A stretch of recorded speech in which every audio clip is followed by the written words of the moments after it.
I picked her up in a car boot sale on Anglesey. Welcome to WatchMojoUK, and today we're looking at our favourite Antiques Roadshow items from the beginning of Series 47. And I love how he's used this sort of flesh tone to bring out the slight kind of glow of the soldier's face. Before we begin, we publish new content every day, so be sure to subscribe to our channel and ring the bell to get notified about our latest videos. Number 10. Suffragette Medal. We understand this is called the Holloway Brooch and was awarded to those suffragettes who spent time in Holloway prison. This fascinating piece of history was brought to Ealing, having been given to the owner's great-grandmother, Gertrude Metcalfe Shaw. Gertrude was a militant suffragette at the turn of the century, fighting for women to get the right to vote. She perpetuated publicity stunts and acts of violence, getting sent to prison, where she, like many suffragettes, went on hunger strike. And hunger strike.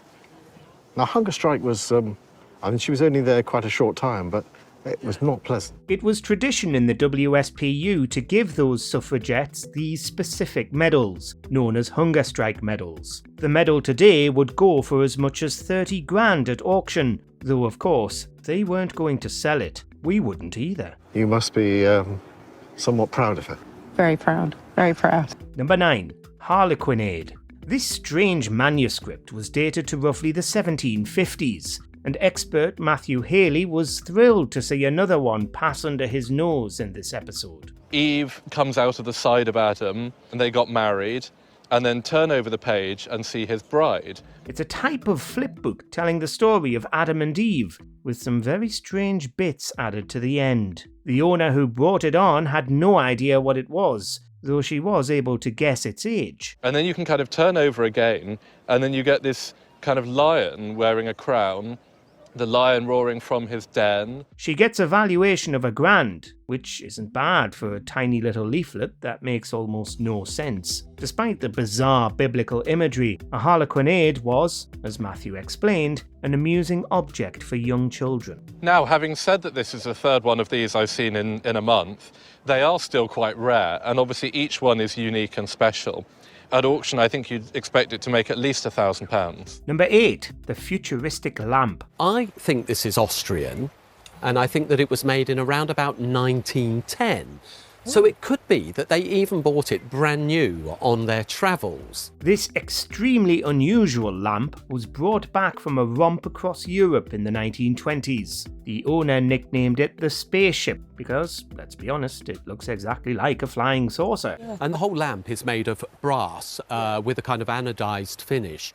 And you've got glass that's been formed into these roundels. The craftsmanship was excellent though, exactly what you'd expect from an Art Nouveau lamp from over 100 years ago. Mark thinks it's a fascinating piece and eventually values it at £1,000, which surprises the owner. As they often do though, she professes that it's not for sale and talks about her many happy family memories watching the lamp when it was in use. I presume you have rather sort of fond memories of what this looked like lit up. Oh, very much so. Number 7. Old Bill. And he invents this character, this sort of curmudgeonly, old sort of professional army soldier who looks like an old sergeant sort of thing. Yeah. This character first appeared in a World War I comic strip, but since gained so much popularity that the character of Old Bill started appearing on all kinds of things. This man brought on some of his Old Bill collection to have it valued, including the original Fragments from France comic strip that the character debuted in. Story. Yeah. So what I can see is probably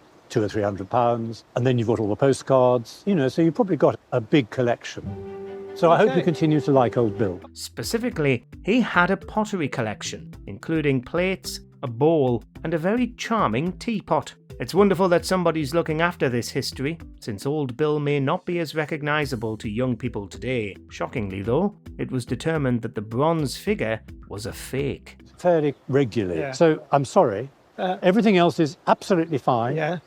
That is the one slightly difficult piece. Number 6. Winnie the Pooh. Here is Winnie the Pooh by A. Milne, decorations by E.H. Shepard, so illustrated by E.H. Shepard. Now, This woman brought on a copy of Winnie the Pooh, and we waited eagerly to see whether it was going to be a first edition of A.A. Milne's first collection of 100 Acre Wood stories, or not. beautiful green. The only thing about it, I suppose, you'd have to say there's a small nick on the top there, but it is the most gorgeous copy.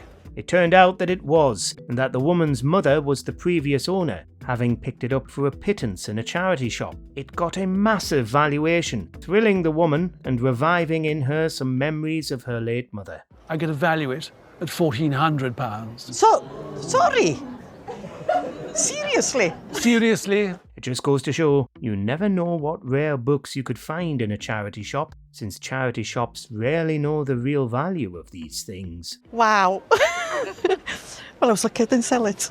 Number 5. The Sock Drawer Brooch. Please tell me, how did you get this brooch? I found this in my husband's sock drawer. He keeps all sorts of things in there. Made of platinum and set with diamonds, Joanna was the first person the owners had ever asked to value this stunning brooch. Though she's amazed at the high price it could fetch at auction, she decides on camera not to sell it and instead wear it out at special occasions. Well, at auction, I think this would go in the region of about £3,000. Wow. Considering they don't know where it came from, though, and that it hasn't got much sentimental value, we wouldn't be surprised to see it go up for auction one of these days. That's amazing. Better ring the husband now. But it does beg the question, what other valuables is her husband keeping in his sock drawer? Maybe she should have another look. Number 4. Grandmother's jewellery. These pieces of jewellery belong to this woman's grandmother, and she decided to bring them onto the show when it was in Scotland. Really well made, and you really get the feel of the texture of the leaves there and the beautiful sapphires and diamonds. Yes. Expert Susan started with the most recent piece, an ornate sapphire brooch from the 1970s, and gave it a moderate valuation of £500 or so. But then she brought out the big guns and valued the large pendant for 10 times that. Yeah. And then, of course, this stunner here. I mean, it is absolutely gorgeous. It's got everything going for it. From an auction point of view, I would imagine that it would be in a sale with an estimate of between £5,000 and £7,000.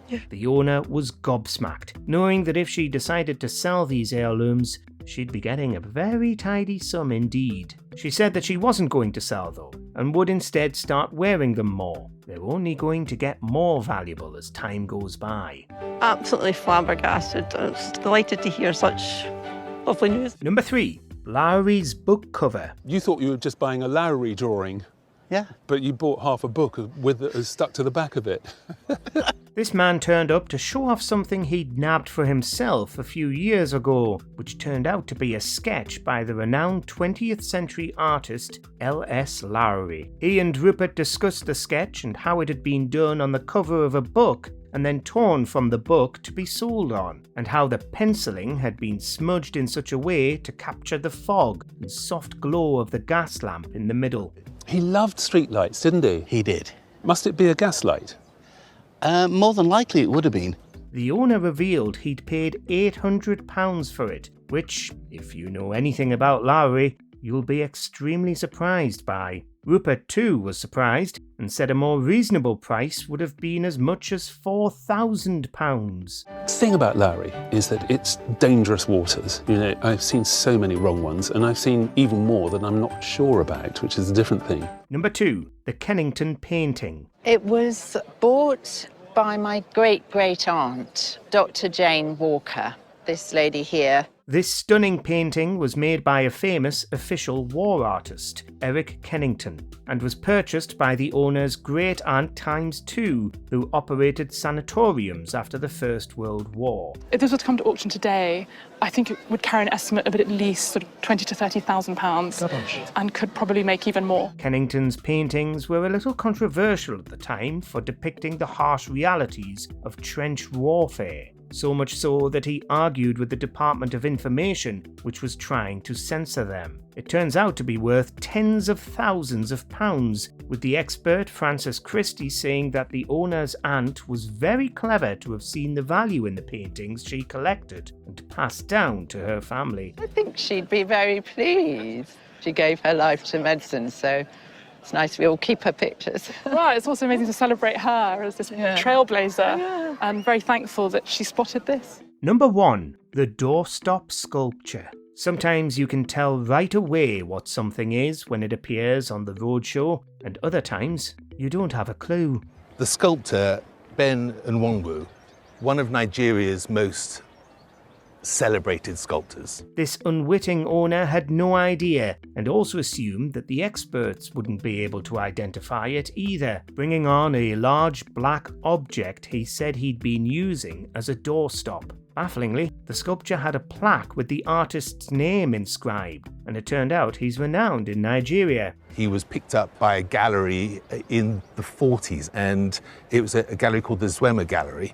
And that literally, from then, skyrocketed him. If only the owner had Googled anything about his strange relic, and he'd probably have found this out. It turned out it was worth as much as 15 grand, shocking everybody. And to think it had been holding open a door for years. As an auction estimate, sort of conservatively, 10 to 15,000.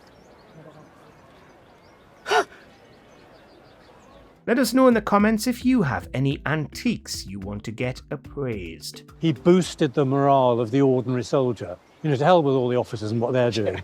This is us sitting in the mud trying to survive. Do you agree with our picks? Check out this other recent clip from WatchMojoUK and be sure to subscribe and ring the bell to be notified about our latest videos.